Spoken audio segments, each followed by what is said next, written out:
on va parler du sujet de l'année, puisque, comme vous le savez, eh bien, c'est l'année des élections. Il y a plus de 65 pays dans le monde qui vont passer par les élections et nous sommes déjà au milieu de l'année. Alors, la question du jour, ça va être, quel est l'impact des élections sur le prix de l'or? Est-ce que ça va avoir un impact et dans quel sens va-t-il y avoir une interaction entre les deux? Alors, il y a 6 raisons qui peuvent faire bouger l'or en cas d'élection, que ce soit des élections nationales, européennes ou locales. C'est ce que nous allons voir maintenant. Alors, voyons ensemble les 6 raisons qui peuvent faire influencer l'or en cas d'élection.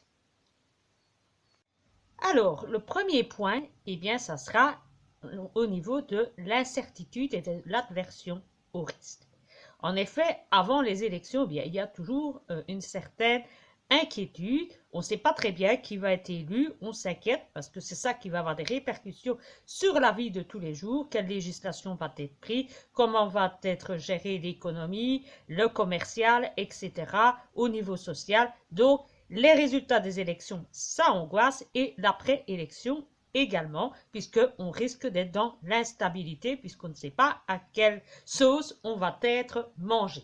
Et par conséquent, eh bien, le résultat, inquiétude rime avec valeur refuge, et la valeur refuge, eh bien, la valeur refuge par excellence, ça reste et ça restera toujours l'or. Donc, en cas d'élection, eh bien, que ce soit avant ou après les élections, incertitude égale achat supplémentaire d'or, donc le prix de l'or ne fera que augmenter. Attente politique, que ce soit politique éducative, de santé ou sociale, mais en fait, l'attente primordiale de l'ensemble de la population, c'est, en résumé, la politique monétaire et financière. Tout le monde veut savoir comment est-ce qu'on va agir sur les taux d'intérêt, quelles vont être les répercussions sur les taux de change et comment on va réagir, et aussi quelle sera la réaction après les élections sur l'inflation, comment est-ce qu'on va gérer l'inflation. On s'intéressera aussi de savoir si les nouvelles élections vont avoir pour résultat d'augmenter les dépenses publiques ou bien si on va aller plutôt vers une politique de diminution des dépenses, si on va diminuer les impôts, si on va les augmenter, si on va diminuer les aides, intervenir sur le chômage en réduisant les périodes de chômage, on va réduire les aides sociales, etc. Donc, au final, on va s'intéresser plus à ce qui est finalement une politique monétaire et financière, en sachant très bien que quand l'inflation augmente, eh bien l'or augmente, et quand les taux d'intérêt augmentent, le dollar augmente également. Et donc, en fonction de qui et comment le nouveau président va gérer les choses, que ce soit aux États-Unis ou partout dans le monde, eh bien, ça est particulièrement important pour le portefeuille de tout le monde et pour notre avenir. Et par conséquent, eh bien, ce n'est que tout bon pour l'or, puisque c'est de nouveau, encore une fois, une sorte d'inquiétude, mais en plus, selon la politique qui sera envisagée, eh bien, l'or pourra également bénéficier face aux événements tels que l'inflation, je vous l'ai dit, le dollar, les taux d'intérêt, etc., puisque en général, c'est favorable à l'or. Alors, la troisième raison qui peut influencer en cas d'élection, eh bien, c'est la politique géopolitique dans le monde. Comment est-ce qu'on va gérer les relations avec les autres États, les crises qui sont déjà présentes, les crises qui sont pendantes et celles qui pourraient intervenir. Aura-t-on plutôt affaire à des politiques agressives, belliqueuses? Aura-t-on plutôt affaire à des politiques plutôt de négociation, de dialogue ou de protectionnisme en disant que ça intéresse que ce qui se passe dans notre pays, ce qui se passe autre part, on n'en a rien à foutre. Ça aussi, bien, ça aurait une répercussion parce que si on a affaire à une politique plutôt belligérante et impérialiste, eh bien, c'est sûr que ça va augmenter les crises, les guerres civiles, les guerres intérieures au pays, guerre civile, mais également des guerres entre pays voisins ou intercontinentales ou internationales. Et tout cela, eh bien, ça entraîne des crises. Crise égale augmentation du prix de l'or.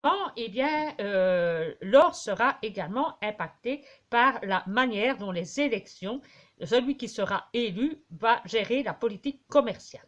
En effet, la politique commerciale est très importante puisque c'est par là qu'un pays va négocier, marchander avec les autres pays, tant à la demande qu'à l'offre. Donc, suivant la politique qui sera choisie après les élections, eh bien, ça aura une répercussion, par exemple, sur les taxes douanières, sur le protectionnisme, aussi sur la valeur des devises, sur les accords commerciaux qui seront faits avec les États.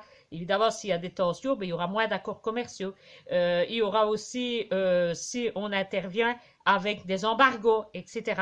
Eh bien, tout cela aura aussi une répercussion et évidemment, tout cela pourra avoir une influence sur l'or puisque l'on sera dans ces cas-là dans une situation où les coûts vont augmenter pour les entreprises et du coup, eh bien, ça sera de nouveau l'inflation, donc favorable de nouveau à l'or. Donc, la politique commerciale qui sera proposée après une élection aura évidemment son influence sur le prix de l'or.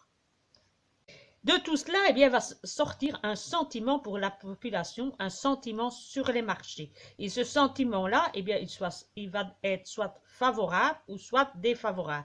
À certains moments, les gens ont moins le sentiment d'insécurité et du coup sont plus rassurés, donc sont plus favorables au marché et par conséquent, bien, quand ils se sentent sûrs d'eux, qu'ils n'ont pas de peur de tout perdre, eh bien, ils investissent dans les actions et alors on se retrouve dans une économie florissante. Par contre, si on a un sentiment plutôt négatif, de crainte, de peur, etc., eh bien là, de nouveau, les gens ne vont pas investir, ils vont plutôt faire des réserves, mettre de l'argent de côté si jamais il arrivait quelque chose. Et pour certains, eh bien, le meilleur investissement qui existe, eh bien, évidemment, c'est toujours l'or. Donc, les investissements, les sentiments des marchés, eh bien, c'est fortement tributaire de changements politiques et évidemment, le grand gagnant dans l'histoire, eh bien, c'est encore les valeurs refuges lorsque le sentiment est plutôt défavorable au moment de l'après-élection.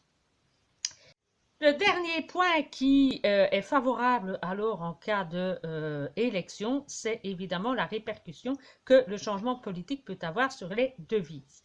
En effet, l'or, eh bien, il est évalué en valeur, en devise, et pas seulement en une seule devise, c'est principalement le dollar, mais on peut ici l'évaluer par rapport à d'autres devises, comme le rouble, le yuan, l'euro, etc., le franc canadien, le dollar australien, le dollar canadien et le dollar australien, j'y arriverai, par exemple la couronne norvégienne également. Donc, en fonction de la politique qui sera mise en place après les élections, bien la devise, elle va monter ou elle va descendre et évidemment, ça aura une répercussion sur le prix de l'or.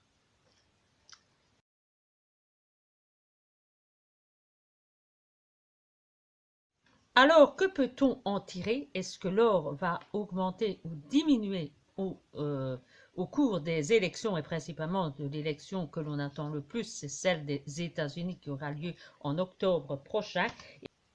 Une analyse a été faite par Peter Schiff, qui est économiste et qui est remonté aux années 1980 et qui a regardé, observé comment se comportait l'or depuis au moment des élections, avant et après les élections depuis 1980, sur la période comprise entre janvier et septembre. Et qu'est-ce qu'on peut en retenir? C'est que avant les élections, eh bien, l'or augmente toujours. Pourquoi? Ben parce que le président qui est en place est en étroite corrélation avec la Fed. Pourquoi?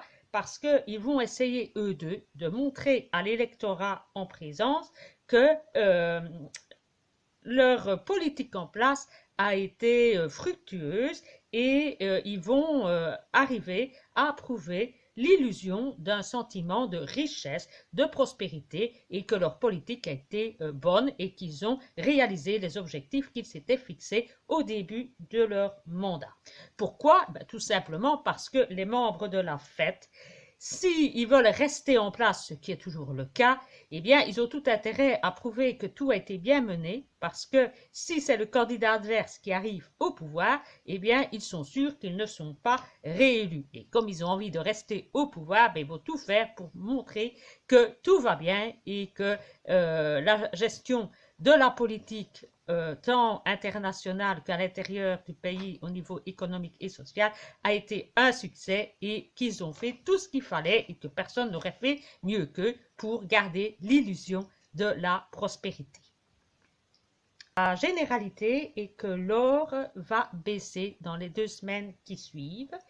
Et si l'on fait une analyse encore plus précise, eh bien, il a remarqué qu'après les élections, dans une minorité des cas, c'est-à-dire 5 élections sur 11, eh bien, le prix de l'or a monté de 0,1 à 3% après les élections.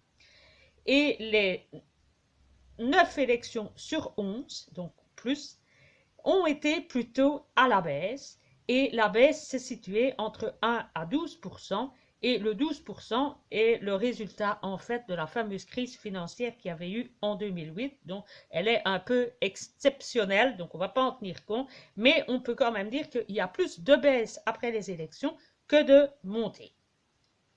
Alors, qu'est-ce que l'on peut s'attendre pour nos prochaines élections cette année? Est-ce que ça aura une répercussion ou pas? J'y arriverai. Eh bien, pour les analystes en question, eh bien, pour eux, ils disent qu'il faut renforcer sa position sur l'or après les élections. Pourquoi? Eh bien, parce qu'on est quasi certain qu'il y aura de l'incertitude, qu'il y aura une attente politique avant les élections, qui aura un sentiment sur les marchés, mais qui sera plutôt de tendance négative et craintive. Tout le monde sent que géopolitiquement, c'est pas très top et qu'il y a des risques de guerre un peu partout. Il suffit de regarder. Pour le moment, la Chine est en train vraiment de tourner entre Taïwan. Et quand je dis tourner, c'est tourner. Et à savoir que la Chine est vraiment, au niveau maritime, une des meilleures armées marines au monde et que les Américains ne sauraient pas y faire face.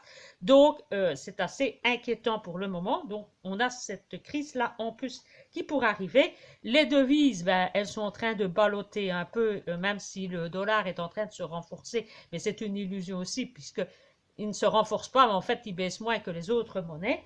Et enfin, on sait que l'inflation est là et qu'on essaye de la réduire au maximum, mais qu'on n'y arrive pas, que la descente est moins rapide que prévu et que c'est plutôt en train de foirer. Et certains parlent déjà qu'on pourrait avoir un deuxième tour d'inflation prochainement. C'est les 2 tendances qui sont d'ailleurs invoquées pour le moment. Alors, le résultat des élections, ben, il va dépendre du contexte politique, économique et monétaire du moment. Mais tout ce qu'on peut dire, c'est que de toute façon, quel que soit le résultat, même si Trump passe au pouvoir, et là on sait que si Trump passe au pouvoir, il y a de grandes chances qu'il y aura de grands bouleversements, puisque lui dit clairement qu'il va intervenir sur le dollar pour qu'il soit moins cher, pour permettre au pays de mieux gérer sa politique commerciale. Lui, il est surtout un commercial de nature, donc il voit plutôt ça du côté commercial. Et on sait déjà qu'il n'était pas très favorable à la fête et qu'il a déjà clairement montré dans quel sens il comptait aller au moment de son élection si elle avait lieu.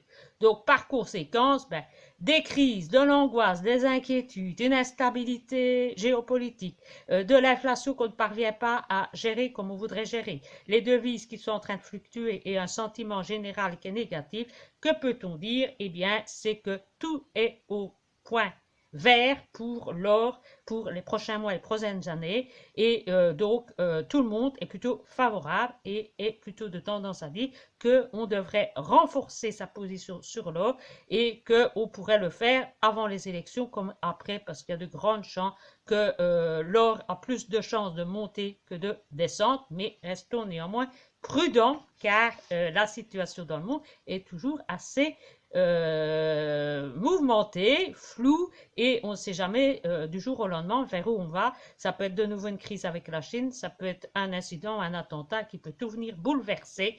Donc, on ne sait pas non plus si Trump tiendra sa parole. Donc, soyons prudents, comme on dit, faites attention, agissez en fonction de vos sentiments personnels et ne vous laissez pas influencer. Moi, je suis juste là pour essayer de sortir des éléments, pour essayer de susciter la réaction, votre raisonnement. votre réflexion et pouvoir prendre vos décisions en âme et conscience. Voilà, je vous dis à bientôt. Le soleil est de retour avant le prochain orage. Donc, je vous dis à la prochaine et bonne semaine.